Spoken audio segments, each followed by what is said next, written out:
Oi, eu sou a Cris e hoje vim falar sobre o livro Aztlan, o Deus Dourado, de Sandra Pimenta. O gênero é ficção científica mais 18. Tafira é um grande líder de uma aldeia muito distante em Aztlan, que é o reino principal em que ocorre a maioria da trama do livro.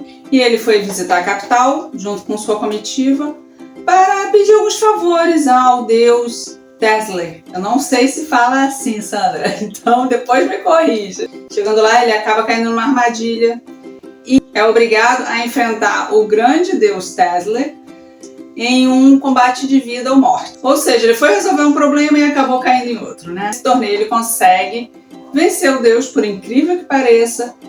E esse Tesler, ele é daquele tipo imbatível, sabe, invencível, se acha acima de tudo e de todos, por ser considerado um deus, e é uma coisa que eu vou explicar depois. E ele, pressionado pelos seus conselheiros, tem que aceitar aquela derrota dele e admitir que o humano venceu. E aí vem aquilo que eu falei antes, né? O Tesler, na verdade, não é um deus. O que acontece é que ele é um extraterrestre. Então ele veio de outro planeta para fazer tipo um estágio na Terra, onde a Terra foi dividida entre vários reinos por outros extraterrestres também, que estão na mesma missão.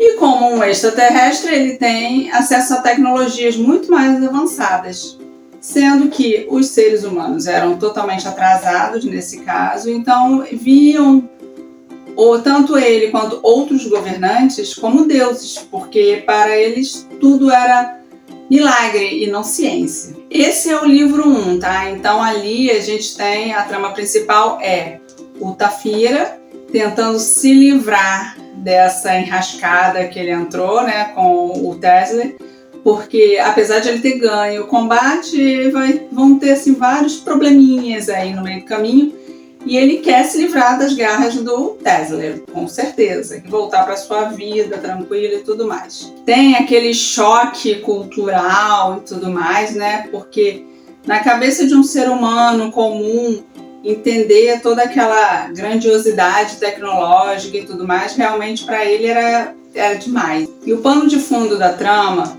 são os seres reptilianos que estão tentando invadir a Terra.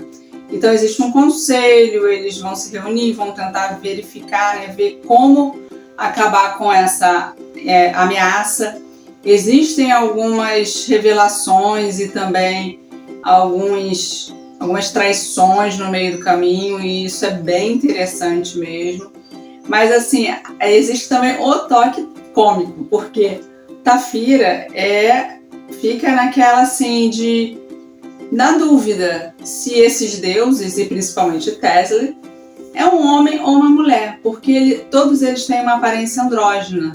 Então ele fica sempre tentando descobrir, ele faz umas perguntas assim bem sem noção às vezes. Bom, enfim, vocês vão ler e vão ver o que acontece com o Tafira no final. Eu fiquei um pouco com pena dele, mas depois eu fui pensando assim bem, e eu acho que ele mereceu um pouquinho, sabe? Porque na verdade ele não é tão vítima assim. Vocês vão lendo durante a narrativa, vocês vão conhecendo um pouco mais a personalidade dele e tudo. E ele é assim muito, ele se acha, ele é o prepotente, é um grande guerreiro. Mas é daquele assim que tá até gostando um pouco daquela boa vida ali no palácio. Só que ele vai ter que cair do pedestal, sabe? Por outro lado, também vemos Tesler, porque ele ou ela, né, tem aquela personalidade tão forte e tão guerreira e sanguinária, sabe? É daquele tipo que se diverte com tortura e tudo mais. E vão ter explicações ali. Além do divertido Tauren, que é um outro ser, ele é amigo do Tesler e também governante de outro reino, também super apaixonado pelo Tesler.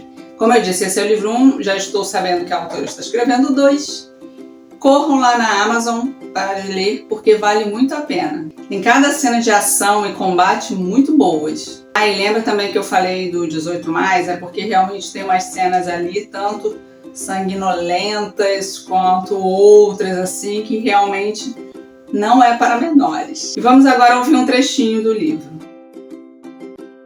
Os guardiões atacavam os fugitivos com tudo que tinham, sem lhes dar chance de se recuperar e reagrupar. Os invasores eram quase o dobro da altura de um homem e o dobro do peso, mas nem Tafira nem os guardiões hesitaram. Todos avançaram adiante, mirando os fugitivos. Tafira marcou um que corria bem na sua direção, cego pelas queimaduras em sua cara feia e escamosa de lagarto. Ele girou o corpo 2 vezes para tomar impulso e velocidade e atirou o enorme machado, a lâmina meio inclinada para pegar mais velocidade, o cabo no ângulo certo para equilibrar o ataque. O bicho foi atingido, a lâmina se cravou no peito dele e o derrubou direto no chão. Tafira correu de um puxão só, arrancou o machado para golpear de novo com toda a energia. A cabeça do bicho se separou no pescoço e rolou na areia. Ele ergueu o machado a tempo de deter um outro inimigo que corria em sua direção apontando um tipo de tubo de metal brilhante, mirando bem em seu peito. Instintivamente, Tafira sabia que era uma arma. Por sorte ou intuição, desviou o corpo na hora exata em que o raio de luz vermelha partiu na sua direção. Avançou com o machado à frente e golpeou de lado e para cima.